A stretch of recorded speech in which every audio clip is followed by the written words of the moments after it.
Black hotel little girl Maid answered a call in French, in front of a billionaire. Then he asked to see her. The faint hum of polished marble floors being swept was the only sound in the grand lobby of the Monarch Grand Hotel. At just 12 years old, Maya Thompson quietly moved between the gleaming columns, her small hands clutching a worn-out rag. The ornate chandeliers cast shimmering light on her simple uniform, a stark contrast to the luxury that surrounded her. Normally, Maya kept her head down, blending into the background. But today, an unexpected sound shattered her usual routine. Her small flip phone vibrated in her pocket. She glanced around nervously. Strict rules were clear: no personal calls during work hours, especially not in the lobby. But this was different. The number was one she had memorized from years of secret lessons. The call was from the French language tutor who had been helping her after long nights of studying. This call wasn't just any call. It could change her life forever. Whispering behind a giant marble pillar, Maya answered softly, "Maya Thompson." On the other end, a voice spoke flawless French, and without hesitation, Maya replied perfectly, her accent flowing naturally and confidently. "Oui, professeur, je suis prête."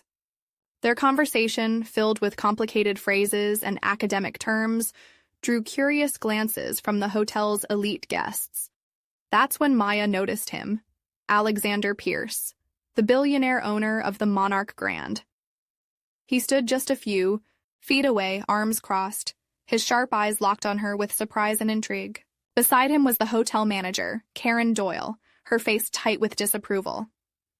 "Maya, come with me." Karen's voice cut through the lobby like a cold wind. The walk to the back office felt endless, every step echoing with the weight of what was about to unfold.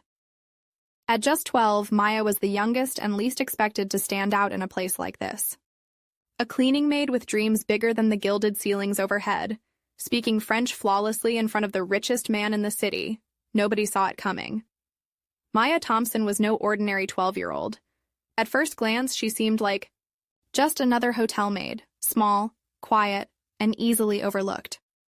Her dark curls were always tied back tightly, her uniform spotless but simple. Most guests never paid her more than a passing glance, assuming she was just another face in the endless stream of staff. But behind those wide, curious eyes lay a fierce determination few could imagine. Maya wasn't just cleaning floors. She was fighting for a future no one else believed possible. Her mother had passed away 2 years earlier, leaving her and her younger brother in the care of their hard-working father, Marcus. A factory worker by day and a tutor by night, Marcus made countless sacrifices to keep Maya's dreams alive. From the moment Maya could talk, she had an insatiable hunger for languages. At school, she was the quiet girl with a hidden gift, quickly picking up French phrases and surprising her teachers. Every night, after the hotel lights dimmed and the last guests left, Maya stayed up late practicing with her tutor, Madame Lefebvre, who recognized her rare talent immediately. Maya's world was a delicate balance, balancing schoolwork, family, responsibilities, and long shifts at the Monarch Grand Hotel. Despite the exhaustion, she never let go of the hope that one day, someone would see her for who she truly was. Not just a cleaning maid, Alexander Pierce, the billionaire hotel owner, was everything Maya wasn't: powerful, commanding, and wealthy beyond measure. His presence in the lobby that day was more than a coincidence.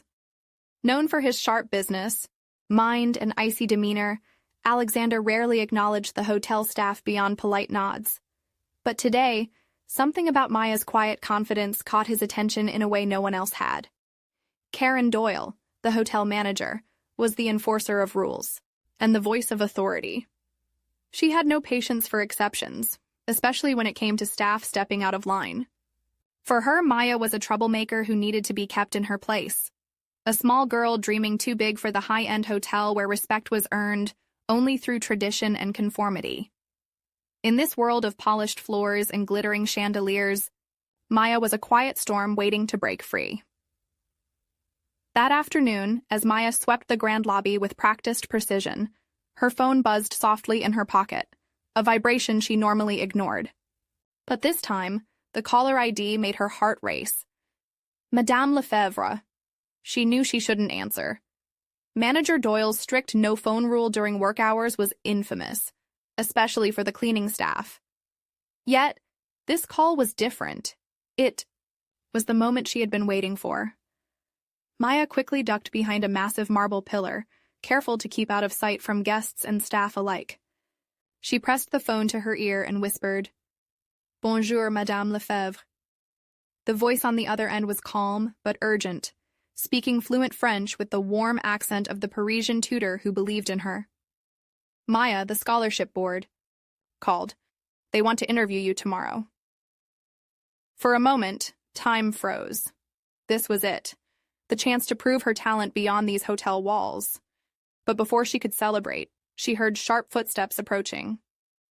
Karen Doyle appeared, her eyes cold and sharp. "Maya Thompson," she barked. "My office, now!" Frozen, Maya glanced nervously toward the hotel's entrance and saw Alexander Pierce standing nearby, his piercing gaze fixed on her. Something about the way he looked wasn't just surprise. It was recognition, the moment that could change. Everything had just begun. Maya's footsteps echoed heavily as she followed Manager Doyle down the sterile hallway to the small, windowless office tucked away behind the staff lounge. The air was thick with tension, and every step felt like a judgment waiting to be passed. "You know the rules, Maya," Doyle snapped, slamming the door shut behind them. "No phone calls on the clock, especially not in front of guests. You embarrassed this hotel. You embarrassed me." Maya swallowed hard, the taste of injustice bitter on her tongue. She had worked here for 3 years, invisible to most, overlooked by all, but never silent about her dreams. "I'm sorry, ma'am," Maya said quietly. "But this call, it's about the scholarship, the one I've been working toward for years." Doyle's eyes narrowed, but before she could reply, the office door creaked open slightly. Alexander Pierce stepped inside, his usual polished CEO demeanor softened by curiosity. "I heard what happened," Alexander said, his voice calm but firm. "Maya, is it?" Maya nodded, heart pounding. She knew who he was, the billionaire owner who usually kept his distance from staff like her. "I want to hear more about this scholarship," he continued, "and about the woman who's been cleaning these floors while speaking French so fluently, no less." Doyle shot a warning glance but said nothing. Maya took a shaky breath, realizing this moment was both a threat and an opportunity, a chance to prove her worth beyond the janitorial cart. But with Doyle's eyes still burning into her back, the road ahead suddenly felt even harder. Alexander leaned forward, folding his hands on the desk, eyes never leaving Maya's face. "Tell me, Maya, how did you come to learn French so well?" Maya hesitated, then quietly shared, "I grew up in a neighborhood where nobody believed I'd make it. My mom worked 2 jobs, and I spent hours listening to old French radio shows online, teaching myself whenever I could." Alexander nodded slowly, impressed. "That's dedication, but more than that, it shows a hunger to rise, to break out of limits others try to place on you." Just then, Doyle cleared her throat sharply.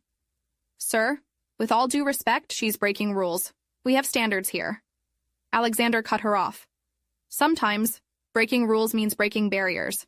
Maya, I want to offer you a chance to prove what you're capable of, starting with an internship in our corporate office. We'll see if your language skills and determination can match the promise you've shown." Maya's heart leapt. From the lowest rung to the possibility of a new life, it was almost too much to believe.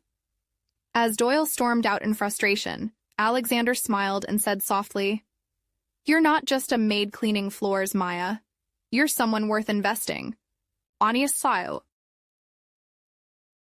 The day of Maya's presentation arrived. The sleek conference room was filled with sharp suits and skeptical eyes. Alexander sat near the front, watching carefully as Maya took a deep breath and began. Her voice was steady, but inside, her nerves churned. Every slide she showed, every word she spoke in flawless French, English, and even Spanish, was a battle fought against years of doubt and dismissal. Midway through, a senior executive interrupted. "This sounds impressive, but how can we be sure she can handle real pressure in this industry?" Maya met his gaze without flinching. "Because I've faced pressure every day. Cleaning these halls while dreaming of this moment has prepared me more than any classroom." The room fell silent. Alexander nodded approvingly, then added, "Her work ethic and grit are unmatched. If anyone here doubts her, I challenge you to look beyond titles and see potential." By the time Maya finished, the room erupted into applause. Colleagues who once ignored her now approached with handshakes and congratulations. Maya's journey from silent maid to confident professional was complete. But it wasn't just about proving others wrong. It was about reclaiming her own voice and future. Weeks after the presentation, Maya stood in the lobby, not with a mop but in a sharp blazer, holding her new company ID badge. Alexander approached her with a warm smile. "You've earned every bit of this, Maya. You're not just part of the team now. You're a leader." Tears welled up, not from pain, but from triumph. For the first time, she felt truly seen, not as a maid, but as a person with talent and ambition. Her colleagues, once distant, now sought her advice and respected her insights. The barriers she had faced didn't disappear overnight, but Maya's success cracked them wide open. That night, Maya called her mother. "Mom, I did it. We did it. No more hiding, no more being invisible." Her story spread throughout the company and beyond, inspiring countless others to never let circumstance define their worth. Maya's journey was a reminder. Sometimes, the quietest voices hold the loudest strength. And when given the chance, the underestimated can change everything. If this story touched your heart, don't forget to smash that thumbs up and hit subscribe for more unforgettable, emotional, and viral true stories. We want to hear from you. Drop a comment and tell us, where in the world are you watching from?